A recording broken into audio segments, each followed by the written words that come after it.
this is kind of like what I feel. Because when you're seeing that chunky,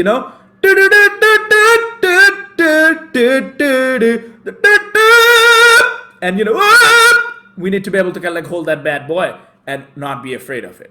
If you think about it, high note,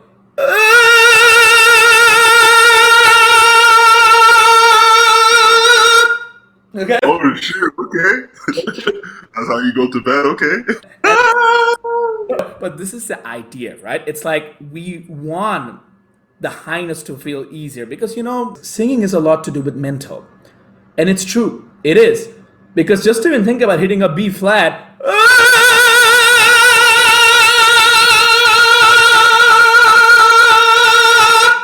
And holding it out like that. That's not easy because I do feel the energy, but what I'm doing is as I'm holding it out like that, I'm somewhat economizing the energy. Economizing. So you're spending less or you're spending less energy.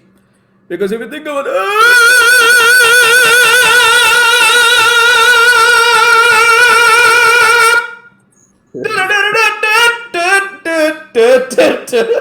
even as I'm doing it right now, I'm also somewhat giving a bit of assurance that, oh, hey, you know what? Maybe that B flat 4 isn't that hard, right? And that's what we want. That's the idea. That's the mindset we need. Because when you approach your voice from that perspective, you'll be like, oh, it's easy.